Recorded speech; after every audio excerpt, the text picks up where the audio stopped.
అనంతపురం జిల్లా ఉరవకొండ నియోజకవర్గంలోని పాల్తూరు పోలీస్ స్టేషన్లో జరిగిన సంఘటన తీవ్ర సంచలనం రేపుతోంది.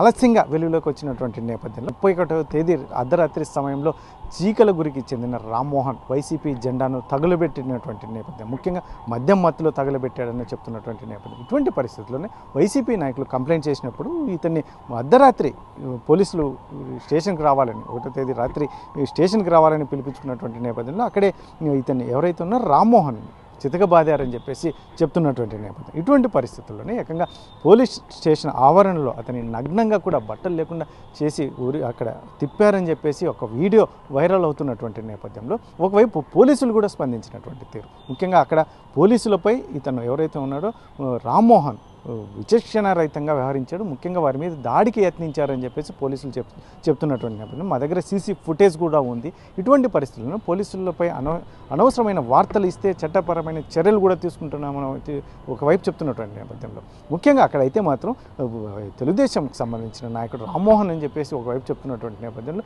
వైసీపీ జెండాని కాల్చినటువంటి నేపథ్యంలో అది కోర్టుకు పెట్టాలి, లేదంటే ఏదైతే విచక్షణారహితంగా దాడి చేసి బట్టలు లేకుండా కొట్టడం ఏంటి అని చెప్పేసి చాలామంది నాయకులు అసలు ఆందోళన వ్యక్తం చేస్తున్నటువంటి నేపథ్యంలో మరి ఈ పోలీసులు అయితే చెప్తున్నటువంటి వెర్షన్, మా దగ్గర సీసీ ఫుటేజ్ కూడా దానికి సంబంధించి ముఖ్యంగా అతను పోలీసుల మీద దాడికి దిగిన యత్నానికి సీసీ ఫుటేజ్ కూడా ఉందని చెప్తున్నటువంటి నేపథ్యం. మరి ఇటువంటి పరిస్థితుల్లో ఏకంగా పోలీస్ స్టేషన్ ఆవరణలో నగ్నంగా తిప్పాల్సిన అవసరం ఏమొచ్చిందని చాలామంది జిల్లా వ్యాప్తంగా చర్చించుకుంటున్నటువంటి నేపథ్యంలో మరి ఇది ఎక్కడికి దారితీస్తుంది చూస్తుంటే ఏకంగా వైసీపీ నాయకులు బలవంతంగా ఈ రామ్మోహన్ మీద ఖచ్చితంగా పోలీసులు దాడి చేయాలి, ముఖ్యంగా అతన్ని చిత్రహింసలకు గురి చేయాలని ఒత్తిడి తీసుకొచ్చిన నేపథ్యంలోనే ఈ సంఘటన అంతా జరిగిందని చెప్పేసి ఒకవైపు రామ్మోహన్ వర్గీయులు చెప్తున్నటువంటి నేపథ్యంలో, ముఖ్యంగా అతని కుటుంబ సభ్యులైతే మాత్రం మమ్మల్ని మొదటి నుంచి వైసీపీ వచ్చినప్పటి నుంచి కూడా పూర్తిగా ఏదైతే ఉందో మా కుటుంబాన్ని టార్గెట్ చేశారని చెప్పేసి అతని భార్య కానీ అతని బంధువులు కానీ ఒకవైపు చెప్తున్నటువంటి నేపథ్యం.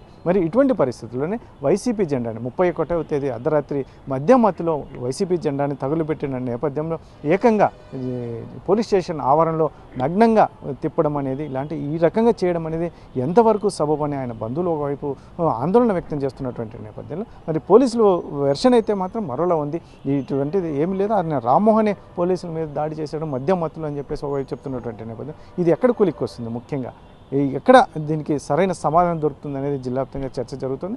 అయితే మొత్తం మీద అయితే మాత్రం ఇక్కడ జరిగినటువంటి సంఘటన ముఖ్యంగా బట్టలు లేకుండా చేసి విచక్షణారహితంగా దాడి చేయడం అనేది ఎంతవరకు సబబు అనేది చాలామంది ప్రజలు దీన్ని ప్రశ్నిస్తున్నటువంటి పరిస్థితి. మరిన్ని వీడియోస్ కోసం ఛానల్ ని సబ్స్క్రైబ్ చేయండి, లేటెస్ట్ అప్డేట్స్ కోసం వాట్సాప్ ఛానల్ ని ఫాలో చేయండి అండ్ లింక్ డిస్క్రిప్షన్ లో ఉంది.